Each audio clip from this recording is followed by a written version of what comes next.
Ek gaan dan sommer dadelik oorgaan om sy lesing aan julle voor te hou. Die titel van sy lesing is Die waarde van Philip Melanchthon se beskouing oor die verhouding tussen teologie en filosofie. Die lesing handel oor die bydrae wat Philip Melanchthon tot die teologie, die filosofie en die algemene intellektuele, kulturele en morele vorming en ontwikkeling van die protestantse gedeelte van die Duitse volk gelewer het. Sy bydraes 500 jaar gelede kan dalk help om rigting te gee aan die uitdagings op hande. Ek vertrou dat daar in die daarstelling van die onderwerpe gedagtes na vore sal kom wat bruikbaar sal wees vir Akademia en die NP van Wyk Louw Sentrum. 'n Kort biografiese oorsig oor Philip Melanchthon. Philip Melanchthon het vir die eerste 11 jaar van sy lewe tuisonderrig ontvang. In 1508 besoek hy die Latynskool van Pforzheim naby Heidelberg, waar hy belangstelling toon in Latyn en Grieks. Op 14 Oktober 1509 registreer hy aan die Universiteit van Heidelberg vir die algemene voorstudie. Op 10 Junie 1511 behaal hy die Baccalaureus artium in Via Antiqua as 14-jarige kind. In hierdie jaar publiseer hy ook sy eerste Latynse digbundel. Op 17 September 1512 registreer hy vir magisterstudies in Grieks aan die Universiteit van Tübingen. Op 25 Januarie 1514 ontvang hy die magister artium in Grieks as 17-jarige. Vir die volgende 4 jaar werk hy as 'n privaat dosent in Tübingen en publiseer in 1518 sy eerste Griekse grammatika. Op 28 Augustus 1518 lewer hy sy intree-rede as professor in Grieks aan die Jong Universiteit van Wittenberg. Hierdie intree-rede was die begin van radikale veranderinge aan die leerplanne van universiteite wat binne die invloedsfeer van die protestantisme geval het. Op 9 September 1519 behaal hy ook die graad Baccalaureus Biblicus, wat hom die reg gegee het om lesings in die fakulteit teologie aan te bied. Alhoewel hy nie as predikant georden is nie, word hy in 1525 as 'n voltydse dosent in die fakulteit teologie aangestel. Melanchthon het in 1519 begin om die Romeinebrief in geheel vanuit die Grieks uit te lê. Hy sou tot en met 1532 eksegetiese lesings oor Romeine aanbied. Die lesings van 1519 tot 1520 sou die basis vorm vir die Loci Communis, die grondbegrippe van die teologie, wat as die eerste protestantse dogmatiek handboek gereken word. Melanchthon sou tot aan die einde van sy lewe met gereelde reëlmaat kommentare oor die Bybelboeke publiseer. Sy kommentaar op Kolossense kry hieronder aandag. Melanchthon het ook in 1530 die eerste algemeen erkende protestantse belydenisskrif, die Augsburgse geloofsbelydenis, gepubliseer. Hy sou die hoofwoordvoerder van die protestantisme met die Rooms-Katolieke Kerk word en word erken as die leiersfiguur van die vroeë protestantisme. Daar word in die resente navorsing aanvaar dat die eerste protestantse nagmaal waaraan Melanchthon en die studente einde September 1521 deelgeneem het, die begindatum van die reformatie is en nie 31 Oktober 1517 nie.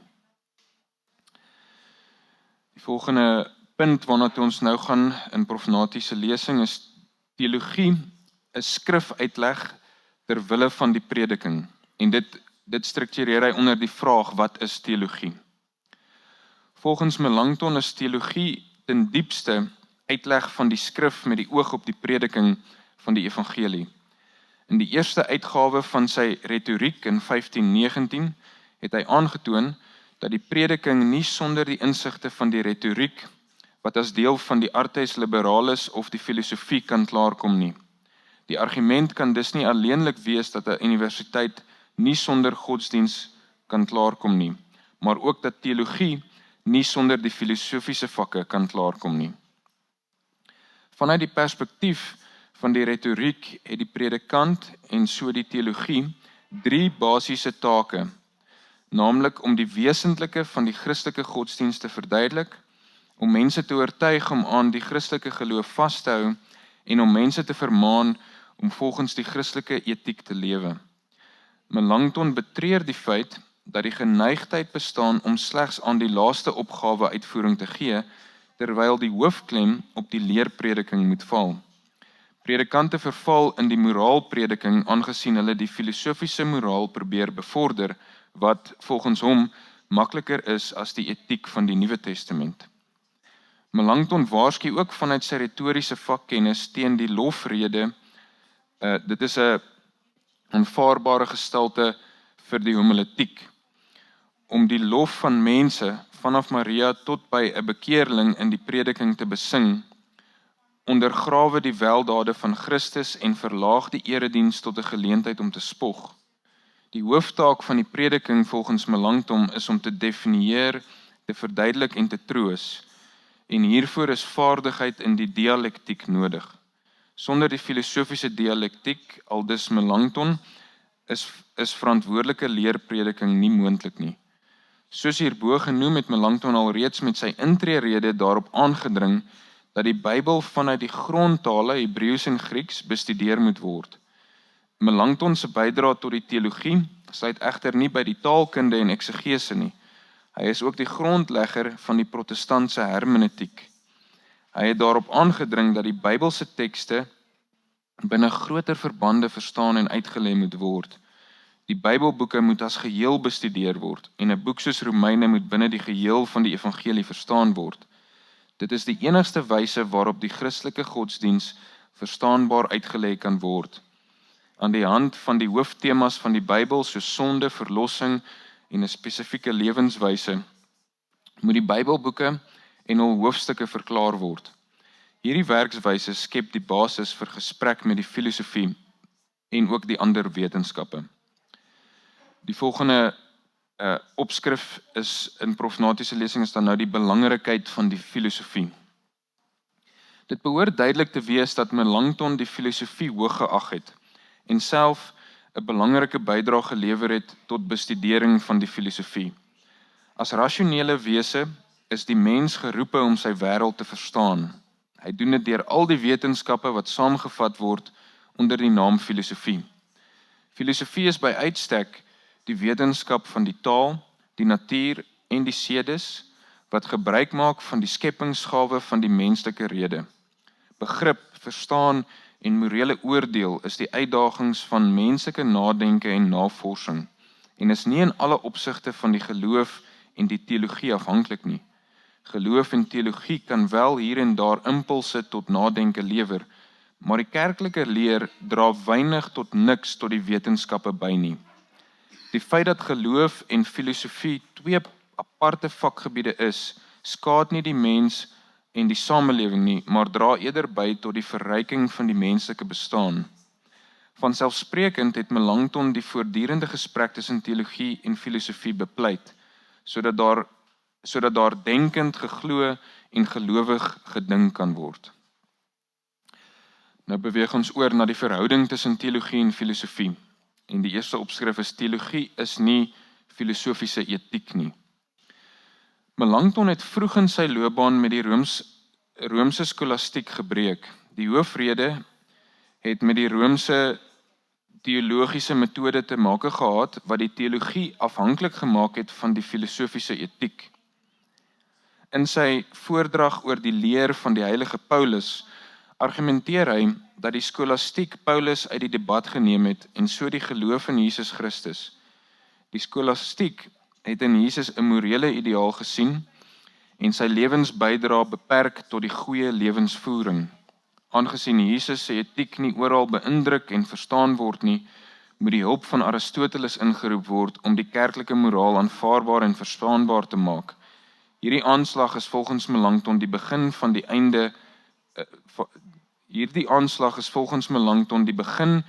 einde van teologie.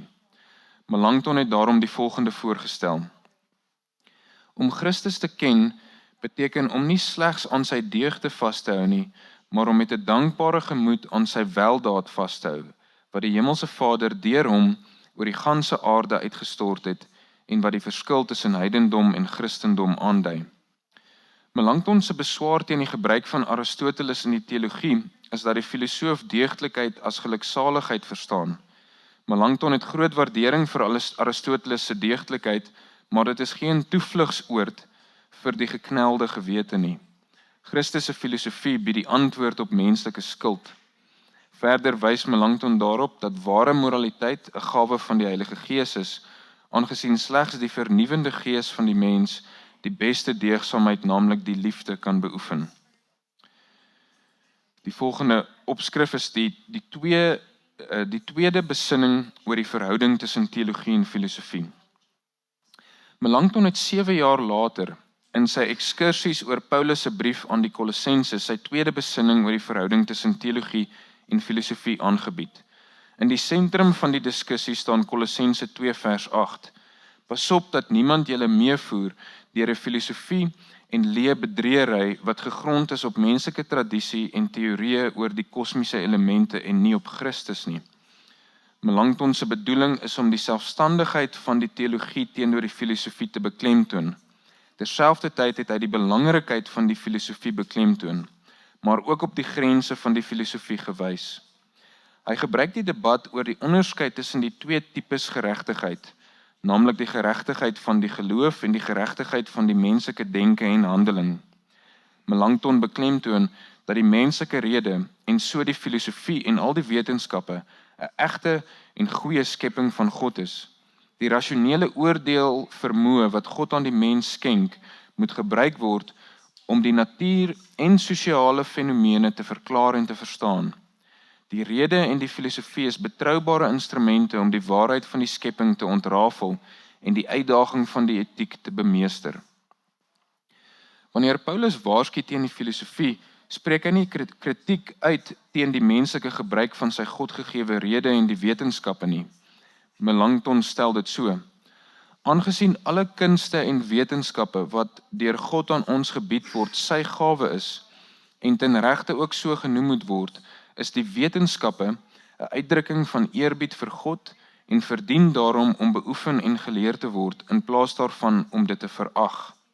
Soos ek al reeds gestel het, moet 'n mens daaroor duidelikheid hê dat die leer oor die verskynsels van hierdie wêreld niks met die dogmas van die godsdiens te maak het nie. Die feit dat die filosofie en so die wetenskappe niks met kerklike leerstellings te maak het nie, beteken nie dat Christene dit negatief moet beoordeel nie. Trouwens, Christene en die teologie moet die filosofie en as versamelnaam vir die wetenskappe hoog ag en die resultate van die navorsing met dankbaarheid aanvaar, aangesien dit as geheel bydra tot beter gesondheid, voedselproduksie en geregtigheid in die wêreld. Die filosofie het egter ook grense. Dit kan nie finale uitsprake oor die geldigheid van kerklike leerstellings maak nie. Melanchthon noem 3 voorbeelde. Eerstens, die filosofie oordeel dat daar nie 'n God kan wees wat die wêreld beheer nie, aangesien daar te veel natuurrampe en mensgemaakte katastrofes voorkom. Daar is geen bewyse dat 'n goeie God se wil die wêreldgeskiedenis lei nie. Volgens Melanchthon word God se wil in sy woord, onder andere Matteus 6, Johannes 5 en Kolossense 1, op grond van die werking van die Heilige Gees ontdek. Tweedens, filosofe fouteer deur te meen dat wêreldse geregtigheid voor God kan wees. Geregtigheid voor God is geloofsgeregtigheid wat op grond van God se genade in en deur Jesus Christus aan gelowiges geskenk word. Hoe nodig en belangrik sosiale geregtigheid mag wees, dit dra niks by tot die regverdige verklaring deur God nie.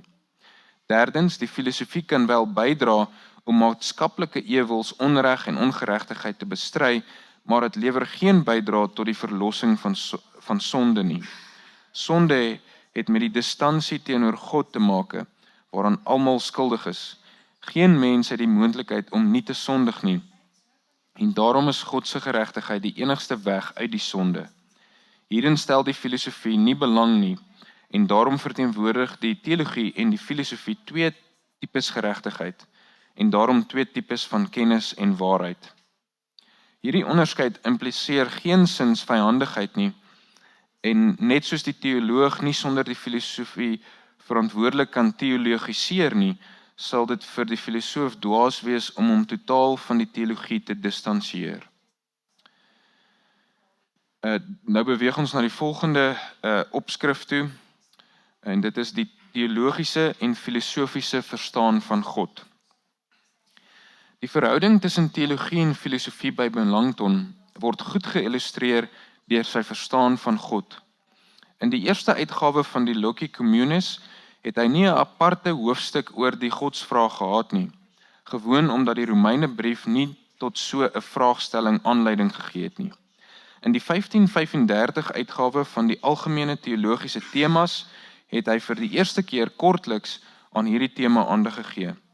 Hy lig in hierdie publikasie die volgende perspektiewe uit waarby hy vir die res van sy loopbaan gestaan het. Oor God moet daar eerstens christologies en trinitaries gedink en gepraat word. Tweedens moet daar vanuit die perspektief van die eerste gebod oor God gepraat word. Derdens moet die aanspreekvorm van Jesus se gebed gerespekteer word. Vierdens moet daar in gesprek met die filosofe oor God gepraat word. En vyftens gee hy toe dat daar wel spore van God in die natuur is, maar dat volledige kennis van God slegs in Christus gevind kan word. Melanchthon tree in die Duitse weergawe van sy hoofartikels van die Christelike leer op 'n katekismusagtige wyse in gesprek met die filosofiese teologie van sy tyd. Hy argumenteer dat die belangrikste vraag nie is hoe God geken kan word nie, maar hoekom daar tot God gebid moet word. Die menslike rede ken God baie gebrekkig as die skepper van die heelal en as die wese wat die goeie beloon en die bose straf. Maar tot hierdie God kan daar nie troosvol gebid word nie. Sokrates, Plato, Aristoteles, Cicero en Cato weet wel van God, maar ken hom nie as die God wat tot gebed uitnooi nie. Die God wat beloon en straf, of eintlik die oortuiging dat die gang van die wêreldgeskiedenis op geregtigheid berus, is 'n goeie filosofiese oortuiging, maar dit laat die mens aanhoudend wankel tussen geloof en ongeloof. Om troosvol in 'n wêreld van ongeregtigheid te lewe, is die uitnodiging van gebed tot die barmhartige Vader die sinvolle aanbod van die Christelike teologie. In die laaste uitgawe van Melanchthon se belangrikste teologiese temas, het hy in die voorwoord aandag gegee aan die kennisteoretiese problematiek rakende die kennis van God. Melanchthon betoog dat daar grondige verskille tussen filosofiese, veral in die gestalte van die natuurwetenskappe, en teologiese kennis bestaan. Hierdie verskille het met die metodiek te make. Filosofiese kennis berus op die bestudering van verskynsels in al sy gestaltes. Pogings word aangegaan om die geheimenisse en samehange beter en beter te leer ken en te verstaan. Vooruitgang in kennis is kenmerkend van hierdie metode. Deur noukeurige waarnemings en bewysvoering kan kennisdoelwitte nagejaag en bereik word. In die kerklike leer is daar egter van ander kennis sprake en word daar volgens Melanchthon slegs na skriftuurlike inligting gesoek, nie volgens daardie bewysvoerende metode nie. Die leer van die kerk put nie uit verklaringe nie, maar uit woorde, wat God aan die mensdom in betroubare en duidelike getuienisse weergegee het, waarin hy, danksy sy ondeurgrondelike goedheid, homself en sy wil geopenbaar het. Melanchthon wys verder tereg daarop dat mense op soek is na sekerheid. In die filosofie en die wetenskappe berus sekerheid op algemene ervarings en hernieude bewysvoering, terwyl sekerheid in die teologie op God se openbaring berus, soos saamgevat in die kerk se belydenisse. In die filosofie word daar op rasionele insig gesteun, terwyl die teologie op die waarmakende werk van die Heilige Gees steun. In die wetenskappe word onsekerheid in sekerheid omskep deur aanhoudende navorsing en bewysvoering, terwyl daar in die teologie slegs op voortgaande prediking onder leiding van die Heilige Gees staat gemaak word. Twyfel lê ten grondslag van die filosofie, terwyl die metode van die teologie op die sekerheid van die evangelie berus. Nou beweeg ons aan na die volgende opskrif toe. Building, dis die Duitse woord vir opvoeding, building die gemeenskaplike belang van teologie en filosofie. Die Duitse woord building omskryf die intellektuele, geestelike, sosiale en sedelike opvoeding en vorming van individue en groepe. Melanchthon, die leermeester van Duitsland, is bekend as 'n universeel geleerde wat 'n enorme bydrae gelewer het tot die ontwikkeling en karaktervorming van die Duitse volk. Hy was op 'n voortreffelike wyse verantwoordelik vir die ontwikkeling van die Duitse universiteitswese en skoolonderrig binne die protestantse gebiede. Sonder Melanchthon sou die protestantisme nie vanuit die staanspoor 'n ontwikkelingsbeweging gewees het nie. Building was vir Melanchthon 'n belangrike saak, aangesien hy oortuig was dat die agteruitgang en die verval van die kerk in sy tyd met die algemene agteruitgang van geletterdheid en ontwikkeldheid van die bevolking, maar veral van die priesters of predikante verband gehou het. Ek is oortuig dat die agteruitgang van die Afrikaanse kerke ook verband hou met die inploffing van ontwikkelings- en kennisvlakke, veral onder predikante of pastore. Die swak teologiese en liturgiese kennisvlakke dra by tot die selfsekularisering van die kerk en so tot sy ondergang. Melanchthon was oortuig dat vroomheid, geleerdheid en deugdlikheid die kerk weer op sy voete kon help, en dit geld seker ook vir ons tyd. Melanchthon het akademiese bydraes tot byna elke vakgebied van die laat middeleeue gelewer. Oor sy bydrae tot die teologie is daar al reeds veel gesê. Dit moet ook genoem word dat sy bydrae tot die filosofie ook besonder groot was. Hans-Georg Gadamer beskryf hom as een van die belangrikste filosowe in die Duitse filosofie geskiedenis. Binne die beperkte tyd of ruimte bied ek 'n paar impulse aan wat deur Akademia oorweeg kan word in die formulering van sy vormingsideaal. Eerstens, Melanchthon as professor in Grieks was 'n taalkundige wat geglo het dat wetenskapsbeoefening en karaktervorming slegs op grond van elegante taalvaardigheid moontlik is. Hierdie humanistiese ideaal is vandag onder Afrikaanssprekendes eweweens nodig. Die verswakkende taalvaardigheid onder die volk ondergrawe elke poging om Afrikaans as vaktaal te probeer red. Groter pogings moet aangewend word om taalgebruik te verbeter en so denkvermoë te verruim en sedelikheid te verbeter. Tweedens, naas al die pogings wat reeds bestaan, moet daar doelgerig verder gepoog word om die westerse filosofiese tradisie aan die breë publiek bekend te stel. 'n Sentrum soos hierdie moet dit oorweeg om onder andere maklik leesbare leesstof te produseer om die Afrikaanssprekendes intellektueel te help vorm. Melanchthon het klem gelê op die noodsaaklikheid om skoolkinders aan die filosofie bloot te stel. Op 'n beskeie wyse sou Akademia ook in hierdie opsig 'n bydrae kon lewer. Derdens, daar moet aan die teologie en die kerke ruimte gebied word om bydraes te lewer tot die akademiese aanbod.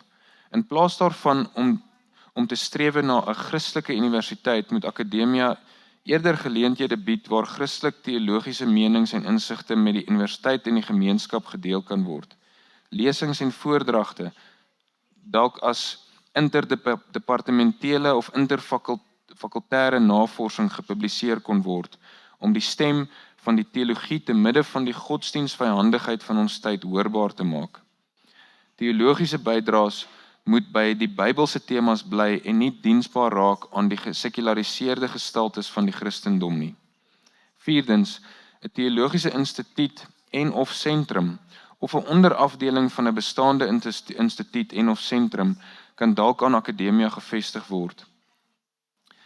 Die wens uit talle kerklike kringe om 'n fakulteit teologie aan Akademia te vestig blyk op hierdie stadium nie haalbaar te wees nie. Akademia kan egter verseker dat goeie akademiese navorsing in Afrikaans gedoen en gepubliseer word. Populêrwetenskaplike publikasies moet ook oorweeg word, wat onder andere aan Afrikaanse skoliere beskikbaar gestel word. Melanchthon het met groot ywer die geskiedenis van verskeie vakgebiede bevorder en aangetoon dat vooruitgang in die meeste vakgebiede die bestudering van die geskiedenis van daardie vakgebied insluit. Korter publikasies oor temas uit die teologiese geskiedenis kan dalk tog hier en daar vir skoliere en jong mense van waarde wees. Die slotwoord.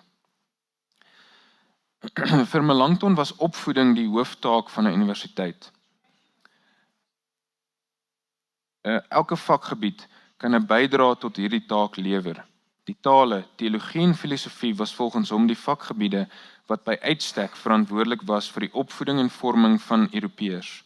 Akademia en die NP van Wyklou Sentrum sal in Melanchthon 'n belangrike stem vind vir hulle opvoedingstaak.